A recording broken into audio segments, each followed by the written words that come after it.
আসসালামু আলাইকুম ওরহমতুল্লাহি ওবারাকাতু। তো আজ চিন্তা ভাবনা করলাম আজের ওয়েদার গানো মাশাল্লাহ সুন্দর। তো আরা যাইম 3 4 জন 5 জন মিলি ছোড়ো বাইক করিম ব্যাগ আর আত্মীয় স্বজন। তো আজ চিন্তা ভাবনা করছি গাড়ির একখানা সুন্দর বানাইম, ফাঁকিরে একখানা আপডেট করছুম। তো ভাই ব্রাদার কলাই গিয়ে তো ইয়তন রওনা দিয়ম আর আর কি ভাই করাছেন বিরিসি ফার হইলে অবস্থা খারাপ হয়ে যায়, কারণ বিরিসি বহুত উচুল তো বাইতে বাইতে দিন যাগই একদম ক্লান্ত হয়ে যাক। আর রোদ তাপিব মারাত্মক, আবার লাতিয়ে পড়ে ঠান্ডাইব গুসালা দে। তো বারে বিল্ডিং আইয়েরা হারাইলাম দুও ছোড়ো বাইছি ইতারাও মারে যাইব আরল্ল। তো আজ যাইম দে নিউ মার্কেট যাইম দে আর কিল্লাই আর ফাঁকিরে সুন্দর করে সাজাই বেললাই। তো ইয়ারা বর্তমানে বাড়ি বিল্ডিং এর নিউ মার্কেটে হাসাহাসি ওর আবার নাসিয়া শ্বাসকষ্ট সমস্যা আছে। তো তুন ঘন ঘন পানি হন লাগে। তারপর হইলে আর নিউ মার্কেট চলে যাচ্ছি। ও সাইকেল দেখলে মনে হতো বেগুন কিনি ফেলাই। তো মামুল হত হর চিন্তা ভাবনা করির কি লাগনি কি হাম গজুম।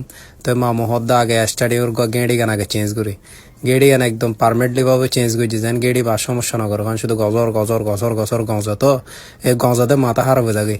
তো গেড়ি গানের ইয়া করির আর কি হইম বাজার ফাঁকিরে বাজিয়ে ন আর গিয়ার গার্ড গার লাগাইলাম স্টার্টিং এর ভিতর মাথা বাড়াই ফেলার স্টার্টিং এ বেও লাগাইম। তারপরে স্টিকারিং করলুম কারণ নতুন স্টিকার লাগাই দিই 2012 সাল। ইতরও গেড়িবে সমস্যা হয়, গতবার সিআরবি তো গেড়িবে অবস্থা খারাপ আছিল। তো আর ফাঁকির স্টিকার লাগাই দিয়ে এবার তো অন্যরকম সাহেবের মতো। তারপর স্টার্টিং দেখি দেওয়া যত দিই তত ভালো লাগে। স্টার্টিং চেঞ্জ করে গরু ফিলিম মানে আজ চিন্তা ভাবনা করছি আজ গরু ফিলিম চেঞ্জ ফাঁকিরে বানাই ফিলিম তো ডাইরেক্ট কিং স্টার্টিং লাগাই মামু সুন্দর করে লাগাই দিয়ে মামুর হাম ঠিক আছে, জিনিসও একখানা সেক্রিফাইস আছে, সস্তা আছে। তো তোমারও মামুর দোনা তাইবে চিনি রাখো মামুরে। তোমার গাড়ি মোটামুটি হাম করা শেষ। তো মামুর ওই দিয়ে জায়গা আল্লাহ হাফেজ দোয়া করি আবার আইছম ইনশাল্লাহ তোমার দোয়ানের জিনিসপত্র আলহামদুলিল্লাহ বহুত ভালো। তো তোমারও আইবে। তারা চিন্তা ভাবনা করছি ইয়তুন সিআরবি যাইম, সিআরবি আইয়ের রং সা বলা হাটটা ইয়ন হন হতা। তারপর লালহাম বাজার মুরুদ আইলাম আইয়ের ইয়তুন তোরা আজ সমাপ্ত লইলাম। তো দোয়া করিবে যেন সুন্দর সুন্দর ভিডিও যেন আনিত তারিফান। আসসালামু আলাইকুম রহমতুল্লাহ ওবরাকাতু।